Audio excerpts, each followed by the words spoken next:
Hello students. So hopefully आपने previous जो आपको क्वेश्चन दिए थे, रिएक्शन दिए थे बाय नेम, वो पढ़ लिए होंगे। अब नेक्स्ट हम करेंगे another few important by name reactions from your chapter hello alkane and hello arene. तो फर्स्ट रिएक्शन आता है इसमें वुड्स रिएक्शन। तो इजी है, सिंपल है, इसको अच्छे से समझेंगे। नेक्स्ट टू रिएक्शन भी इससे रिलेट करते हैं। ओके, सो करते क्या है, देखो इसमें इंपॉर्टेंट चीज़ आती है सोडियम मेटल। तो दो सोडियम मेटल लेते हैं हम, उससे हम रिएक्ट करवाते हैं दो मॉलिक्यूल अल्काइल हालाइड के। लाइक यहाँ पे हमने ब्रोमोमिथेन ले लिया, इस साइड भी ब्रोमोमिथेन है। तो दो मॉलिक्यूल ब्रोमोमिथेन के रिएक्ट करवा रहे हैं सोडियम मेटल के साथ।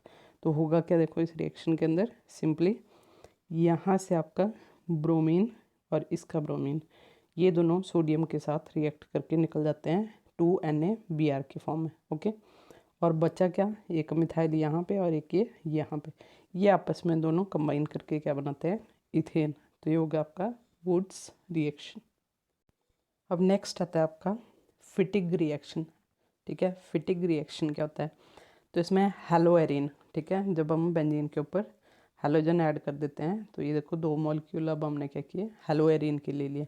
ब्रोमो बेंजीन है ये भी और ये भी, इन दोनों को रिएक्ट करवाया किसके साथ, सोडियम मेटल के साथ। तो सेम ही रिएजेंट है, इसके अंदर सोडियम मेटल यूज़ कर रहे हैं हम। तो फिर से क्या होगा रिएक्शन के अंदर, देखो सिंपली यहाँ से ये ब्रोमीन और यहाँ से इसका ब्रोमीन सोडियम के साथ रिएक्ट करके 2NaBr की फॉर्म में निकल जाएंगे। और हमारे पास एक बेंजीन ये बचा और एक ये दोनों आपस में रिएक्ट करेंगे और बना देते हैं डाई फिनाइल।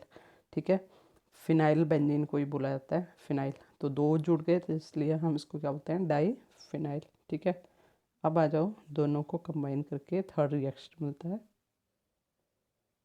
तो थर्ड रिएक्शन क्या, देखो वुड्स फिटिग रिएक्शन। तो अब पहले हमने स्टडी किया वुड्स रिएक्शन, फिर हमने पढ़ा फिटिग रिएक्शन। तो वुड्स रिएक्शन सिंपल में हेलो एल्कीन ली थी, फिटिग में हेलो एरीन ली। अब वुड्स फिटिग कंबाइन हो गया तो इसमें क्या करेंगे, एक हमने हेलो एरीन ले ली और एक साइड पे हेलो एल्केन ले ली। तो इन दोनों को अगेन रिएक्ट करवाया सोडियम मेटल के साथ। तो फिर से रिएक्शन वैसे ही होगा, क्या होगा इसमें, ब्रोमीन मॉलिक्यूल दोनों सोडियम के साथ रिएक्ट करके NaBr की फॉर्म में निकल जाएंगे। ठीक है, ये और आपके पास क्या बचा, एक फिनाइल ग्रुप और इस साइड पे इथाइल ग्रुप। ये दोनों आपस में रिएक्ट कर जाते हैं, बॉन्ड बनेंगे और इस तरीके से हमारे को क्या मिल जाएगा, इथाइल बेंजीन। अच्छा, एक और इम्पॉर्टेंट चीज़ जो आपको रहेगी बताने को, ये जितने भी रिएक्शन है किसकी प्रेजेंस में होते हैं, ड्राई ईथर। ठीक है, सोडियम मेटल और ड्राई ईथर की प्रेजेंस में। तो ये थे थ्री इंपॉर्टेंट रिएक्शन। अब नेक्स्ट देखेंगे अब हम।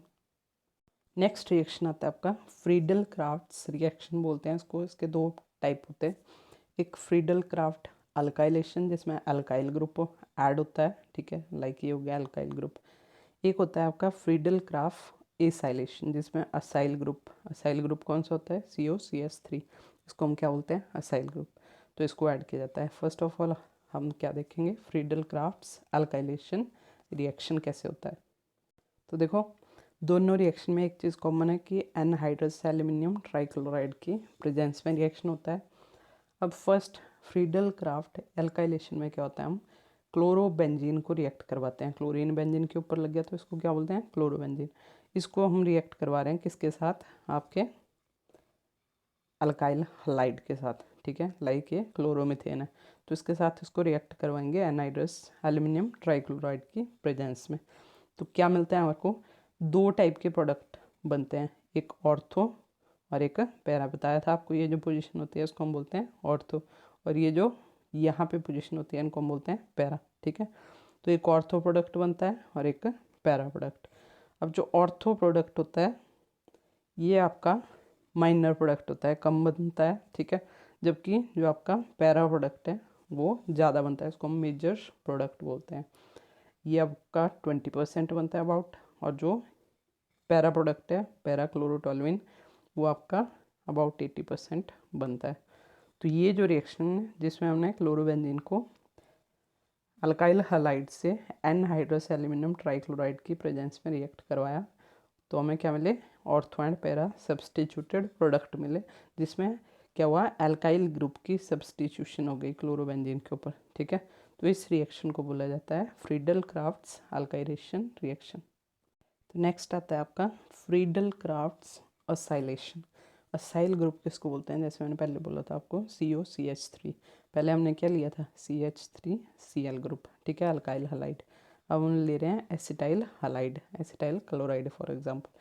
तो इसमें फिर से क्लोरोबेंजीन को हमने इस केस में एसिटाइल क्लोराइड के साथ रिएक्ट करवाया, सेंटर में आपका वही रहेगा एनहाइड्रस एल्यूमिनियम क्लोराइड के साथ। और इसमें फिर से हमारे को दो टाइप के प्रोडक्ट मिलते हैं, ऑर्थो एंड पैरा।